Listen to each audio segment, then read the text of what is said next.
You know that feeling when you check your bank account and see a number that's fine? Not terrible, not great, just fine. Maybe it's $1,200. Maybe it's $800. Maybe on a really good month it hits $2,000 and you feel this weird sense of pride mixed with anxiety because you just know that something's going to come up. A car repair, a medical bill, your nephew's birthday party where somehow you're expected to bring a gift and contribute to the group present. And just like that, you're back down to $600. Here's the thing though. Most people think the problem is that they don't make enough money. And yeah, okay, obviously making more money helps, but there's this weird threshold that almost nobody talks about, this invisible barrier that sits right around $5,000 in savings, and most people never get past it. Not because they can't, but because they don't understand what that number actually represents. My name is Adam, and I spend way too much time thinking about money, financial psychology, and why some people seem to effortlessly build wealth while others stay stuck in the same financial patterns for decades. And I'm telling you, this $5,000 thing is way more important than anyone realizes. Because here's what I've noticed. Getting to $1,000 saved, that's actually not that hard for most people. It requires some discipline, sure, but it's achievable. You skip a few dinners out, you don't buy that thing you wanted, you hustle for a few months, and boom, $1,000. It feels good. It feels like progress. But then, nothing. Or worse than nothing because that $1,000 becomes this thing you spend. Not frivolously, usually, but you spend it. And then you build it back up. And then you spend it again. You're stuck in this loop. And the wild part? Most people think they're failing at something simple. They think they're just bad with money. But what if I told you that getting stuck before $5,000 isn't actually about your spending habits or your income? It's about something way deeper, something psychological and structural that nobody warned you about. What if I told you there's a reason $5,000 is the number where most people's financial lives fundamentally change, and that understanding why you can't get there is actually the key to breaking through it? That's what we're going to talk about, not some budgeting hack or side hustle idea, though we'll touch on practical stuff too, but the actual underlying reasons why this happens, why it matters more than you think, and what you can do about it. Let me start with something that's going to sound weird, but bear with me. $5,000 isn't actually about the money. I know. Adam, what are you talking about? It's literally $5,000. It's absolutely about the money. But hear me out. When you have $5,000 in savings, real savings, not money you're planning to spend next month, something shifts in your brain. You stop operating in survival mode. You stop making decisions based on immediate financial fear. That $5,000 represents something that most financial advisors don't talk about because it's not sexy. It's not a formula. It's not something you can put in a spreadsheet. It's breathing room. Think about the last time you had an unexpected expense. Maybe your phone broke. Maybe your washing machine gave up. Maybe you got a parking ticket because you were running late and didn't see the sign. What happened? If you're like most people, you felt this immediate spike of stress. Not just, oh, that's annoying stress, but real, physical, stomach-dropping stress. Because you had to figure out where that money was going to come from. Credit card? Paycheck that's still a week away? Ask someone for help? Now imagine having $5,000 sitting there. Not gone, still yours, just there. That same unexpected expense is still annoying, it still sucks, but it's not a crisis. You're not scrambling. You're not making desperate decisions. You're solving a problem instead of surviving a disaster. That difference between surviving and solving, that's everything. But here's where it gets interesting, and this is the part that nobody tells you. The psychological shift required to save your first $5,000 is completely different from the shift required to save your first $1,000. They feel like they should be the same, right? It's just doing the same thing for longer. Save $100 a month, after 10 months you have 1,000, after 50 months you have 5,000. Simple math. Except it's not simple at all because humans are not logical creatures when it comes to money. We are deeply, profoundly irrational. And the journey from $0 to $1,000 requires sacrifice and discipline, sure, but the journey from $1,000 to $5,000, that requires something different. It requires you to fundamentally change your relationship with money itself. Here's what I mean. When you're trying to save your first $1,000, you're motivated by fear. You're motivated by the idea that you need something, anything, to fall back on. It's a buffer against the chaos. So you hustle, you cut back, you make it happen. And when you get there, you feel this sense of accomplishment. You did it. You have your emergency fund. You're responsible now. But then life happens. And because $1,000 isn't actually that much money, like it sounds like a lot, but in the modern world it's really not, you end up using it. Your car needs new brakes, your dog needs to go to the vet, your best friend is getting married and you need to travel for the wedding. These aren't frivolous things, they're life. Real, legitimate, unavoidable life. So you spend $1,000, or most of it, and then you're back to square one. And this is where the pattern forms. This loop that traps people for years, sometimes decades. You save, you spend. You save, you spend. And every time you spend it, you tell yourself, okay, I'll build it back up. And you do. But then you spend it again. And the whole time you're thinking, I'm so bad at this. Why can't I just keep money saved? But you're not bad at it. You're actually doing exactly what $1,000 is designed for. It's emergency money. And emergencies keep happening. The problem is that $1,000 isn't enough to change your financial behavior. It's enough to catch you when you fall, maybe, but it's not enough to stop you from falling in the first place. $5,000, though, $5,000 is different. Because $5,000 is enough that you stop thinking of your savings as emergency money and start thinking of it as capital. And that word, capital, that shift in mindset, that's where everything changes. Capital is money that works for you. It's money that creates options. It's money that says, I don't have to take the first job offer I get because I'm desperate. It's money that says, I can wait for the right apartment instead of settling for the one available right now. It's money that says, I can invest in myself, take that course, start that side project, fix that thing that's been broken. But getting to $5,000 means you have to protect that money differently. You can't just think of it as a bigger emergency fund. You have to ring fence it. You have to create a different category in your mind, untouchable money. And that's really, really hard for most people because it requires delaying gratification not just for a few months, but for a long time. It requires you to have discipline when you already have something saved. It requires you to say no to yourself even when you technically have the money to say yes. Let me give you an example from my own life because I think this makes it more real. A few years ago, I had about $3,000 saved. I was really proud of it. It had taken me almost a year to get there, and I felt like I was finally making progress. And then my laptop died, just completely gave up on me. And I need a laptop for work, so it's not like I could just wait or make do. I needed to replace it. Now, I had the $3,000. I could have bought a laptop and still had money left over. But I knew that if I spent that money, I'd be starting over. I'd be back in the loop. So instead, I did something that felt ridiculous at the time. I put the laptop on a credit card. I took on debt to avoid spending my savings. And I know what you're thinking. Adam, that's backwards. That's literally the opposite of smart financial advice. You're paying interest instead of using money you already have. And you're right. From a pure math perspective, it was a bad decision. But psychologically, it was the best decision I could have made. Because I protected that $3,000. I kept it intact. And more importantly, I proved to myself that my savings wasn't just money I hadn't spent yet, it was money I was choosing not to spend, even when I had a good reason to.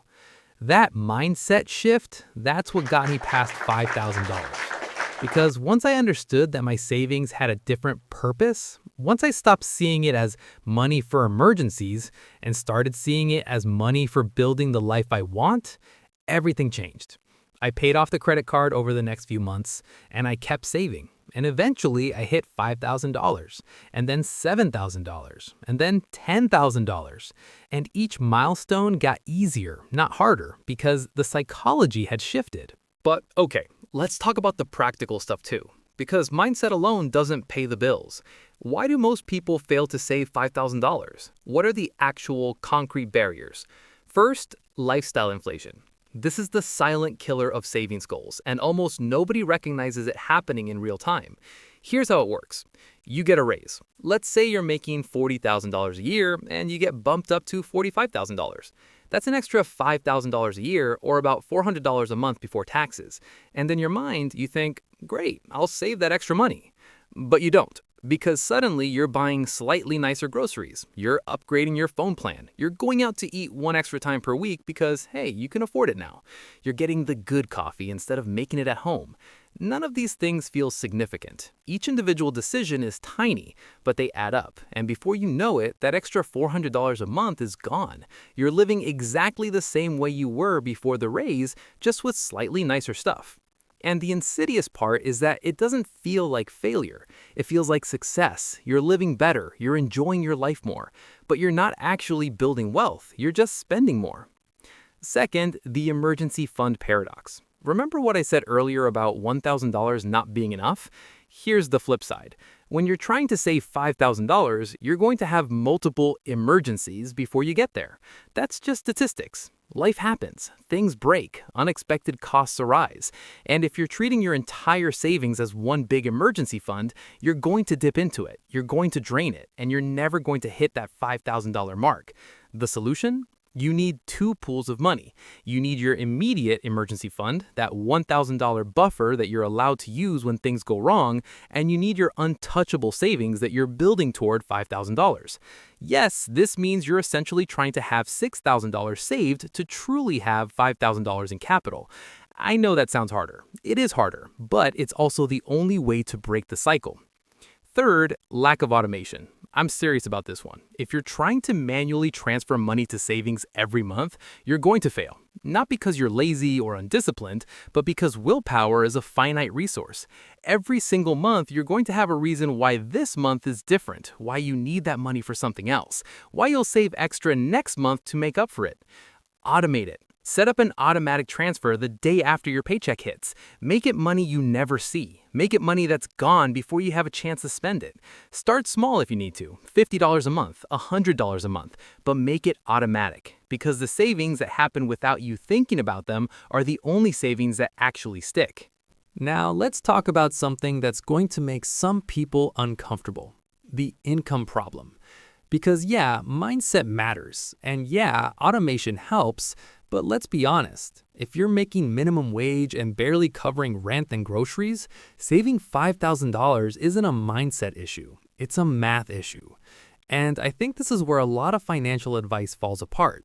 There's this tendency in the personal finance world to act like everyone can save if they just try hard enough, if they just stop buying lattes or cancel their streaming subscriptions.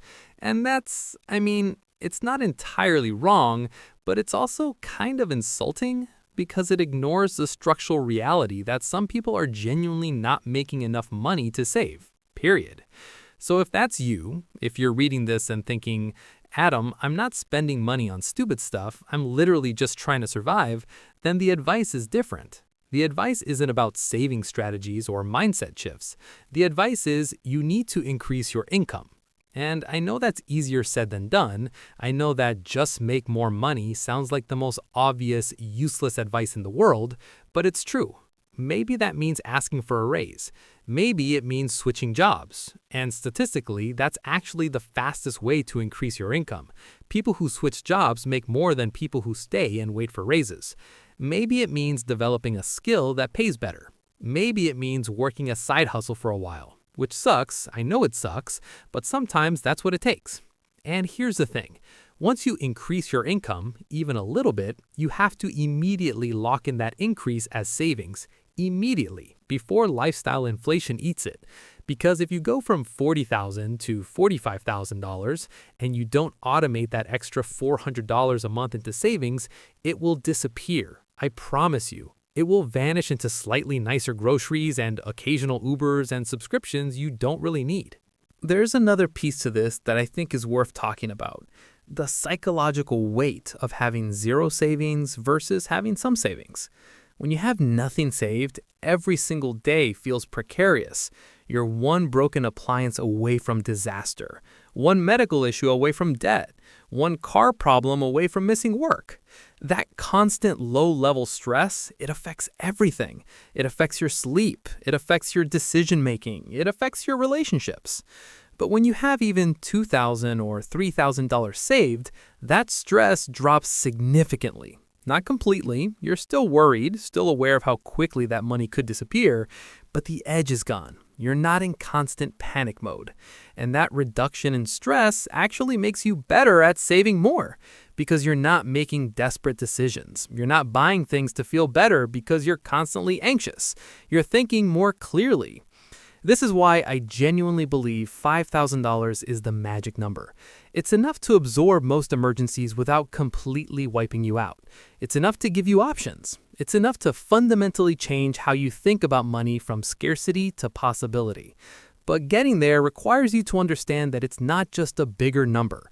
It's a different category of thinking entirely. Let me give you another example, this one from a friend of mine. She was stuck at around $2,000 in savings for almost 3 years.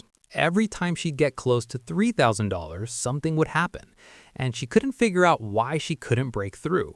She made decent money, she wasn't overspending on obvious stuff, she had a budget, everything looked fine on paper. And then one day we were talking and she mentioned that she was planning a vacation. Nothing crazy, just a week somewhere warm. She had been saving separately for it, about $1,500. And I asked her, where's that money? And she said it was in her savings account, just mentally earmarked for the trip. And that's when it clicked. She wasn't actually stuck at $2,000 in savings. She had $3,500, but she was counting $1,500 of it as already spent because it was earmarked for something. And because of that, she was treating her savings target as $2,000, and that's where she kept hovering. So we did something simple. She opened a separate account for the vacation fund, moved that $1,500 into it. Suddenly, her main savings account showed $2,000, but psychologically, it was untouchable money. It wasn't vacation money or future car repair money or emergency money. It was just savings, capital, money that existed to give her options, not money that was waiting to be spent. Within 6 months, she hit $5,000, and she told me it felt easier than the previous 3 years of trying. Not because she changed how much she was saving, she was still putting away the same amount each month, but because she changed what the money meant to her. Here's another thing that trips people up: comparing yourself to others. Social media makes this worse, obviously, but it's always been a problem. You see someone your age buying a house, and you think, I can't even save $5,000, what's wrong with me? You see people going on expensive trips or driving nice cars, and you assume they have their financial life together, that they have savings, that they're doing better than you. But here's what you don't see: the debt, the family money, the credit cards, the fact that they're living paycheck to paycheck but just have a nicer paycheck, the fact that their parents are helping them. You don't see any of that. You just see the surface, and you assume you're failing in comparison. And that comparison, that sense of failure, it actually makes it harder to save. Because why bother saving $5,000 if everyone else is already so far ahead? Why bother when it feels like it won't even matter? But it does matter. It matters so much. Because the difference between having zero savings and having $5,000 is bigger than the difference between having $5,000 and having $50,000. I know that sounds counterintuitive, but it's true. That first $5,000 changes your entire relationship with money. It changes what's possible for you. Everything after that is just scaling the same principles. So what do you actually do? How do you get past this barrier? First, you have to decide that $5,000 is the goal, not $1,000, not save as much as possible, specifically $5,000. Because specificity matters. Your brain needs a concrete target. Second, you automate it. I know I already said this, but I'm saying it again because it's that important. Automatic transfers, money you never see. Start with whatever amount you can manage, $25, $50, $100, and let it build. Third, you separate your emergency fund from your capital fund. Keep $1,000 easily accessible for actual emergencies. Everything above that, different account, different category, untouchable. Fourth, you protect it. When something comes up, and things will come up, you find another way. You get creative. You use your emergency fund if you have to, you put it on a credit card if you must, and you pay it off quickly. But you don't touch your capital, not until you hit $5,000. And fifth, you give yourself time. This isn't going to happen in a month. It might take a year. It might take 2 years. That's okay. The timeline doesn't matter. What matters is that you're building something real, something that's going to fundamentally change your financial life. Look, I get it. Saving money isn't sexy. It's not fun. It doesn't feel like progress in the way that buying something new feels like progress. When you save $200, you have $200 more in your account. That's it. There's no dopamine hit. There's no immediate gratification. It's just a number on a screen that's slightly bigger than it was before. But here's what I've learned. That number, that boring number on your screen, that's freedom. Every dollar you save is a piece of your future that you're taking control of. Every dollar is a tiny vote of confidence in yourself, a small declaration that you're building something that matters. And when you hit $5,000, and you will if you stick with it, something shifts. You start seeing money differently. You start making decisions differently. You stop operating from a place of fear and scarcity and start operating from a place of possibility and choice.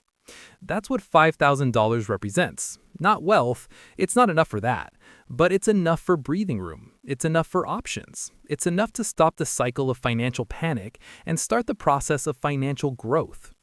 Most people never get there because they treat it like a bigger version of 1,000, when it's actually a fundamentally different thing. They treat their savings as money they haven't spent yet instead of money they're choosing not to spend.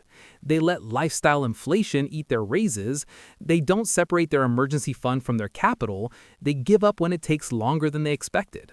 But you don't have to be most people. You can be the person who understands what $5,000 really means. You can be the person who changes their relationship with money. You can be the person who breaks through the barrier. It's not easy. I'm not going to tell you it's easy. But it's possible, and it's worth it. And honestly, the fact that you're here, reading this, thinking about this stuff, that already puts you ahead of where most people ever get. So start today, even if it's just $20, even if it's just setting up the automatic transfer, even if it's just opening a separate savings account and naming it something that reminds you why you're doing this. Start building your $5,000, not because it's going to make you rich, but because it's going to make you free.